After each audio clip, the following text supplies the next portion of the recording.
Hello friends, welcome to my YouTube channel genius method. दोस्तों, आज का हमारा टॉपिक है प्रकाश का अपवर्तन। प्रकाश के अपवर्तन के बारे में आज हम जानेंगे। प्रकाश का अपवर्तन क्या है, इसके कितने नियम हैं, कौन कौन से नियम हैं, इन सभी के बारे में। तो अगर आप इस चैनल पर नए हैं तो चैनल को सब्सक्राइब करें। वीडियो शुरू करते हैं। सबसे पहले ये जानते हैं कि प्रकाश का अपवर्तन है क्या। प्रकाश का अपवर्तन, जब प्रकाश की किरणें एक पारदर्शी माध्यम से, यहाँ पर पारदर्शी होना चाहिए था लेकिन पारदर्शी छूट गया है।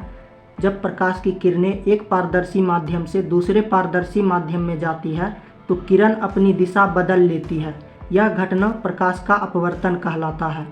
पारदर्शी कहने का मतलब है जिसके हम आर पार देख सकते हैं। जैसे पानी हो गया, हम पानी के आर पार देख सकते हैं तो पानी पारदर्शी माध्यम हो गया। इसे समझने के लिए हम दो माध्यम लेंगे। एक माध्यम हवा है और दूसरा माध्यम कांच है। हवा में कांच को रखा गया है।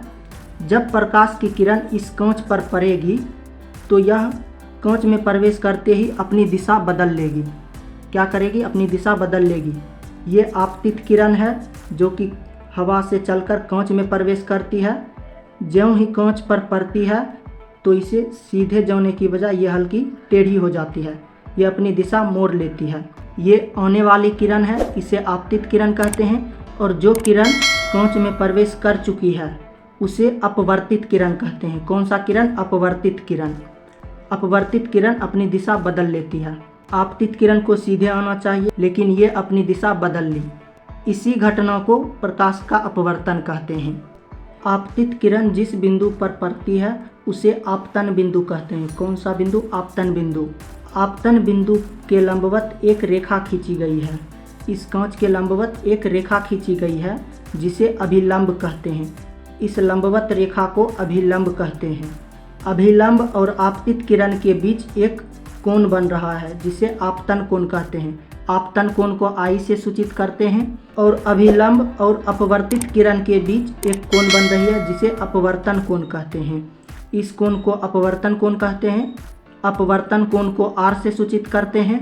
आपतन कोण को आई से सूचित करते हैं और अपवर्तन कोण को आर से सूचित करते हैं। अब हम इसको समझ चुके हैं। अब इसके नियम के बारे में जानते हैं। प्रकाश का अपवर्तन के नियम के बारे में। प्रकाश के अपवर्तन के दो नियम हैं। इसके कितने नियम हैं? दो नियम। पहला नियम है आपतित किरण, अपवर्तित किरण तथा आपतन बिंदु पर खींचा गया अभिलंब तीनों एक ही समतल में होते हैं। ये लगभग प्रकाश के परावर्तन के जैसा नियम ही है। दोनों नियम लगभग सेम ही है। फर्क बस इतना है कि इसमें अपवर्तित किरण है और प्रकाश के परावर्तन में परावर्तित किरण था। दोनों का नियम सेम ही है। इसके कहने का मतलब चित्र से समझते हैं। इस चित्र में यह आपतित किरण है और ये किरण अपवर्तित किरण है और ये बिंदु आपतन बिंदु है और इस पर जो लंबवत रेखा खींची गई है वो अभिलंब है। पहला नियम कहता है आपतित किरण, ये वाला किरण, अपवर्तित किरण और आपतन बिंदु पर जो अभिलंब डाला गया है तीनों एक समतल में होते हैं। ये कांच की सतह कैसी है? समतल सतह है।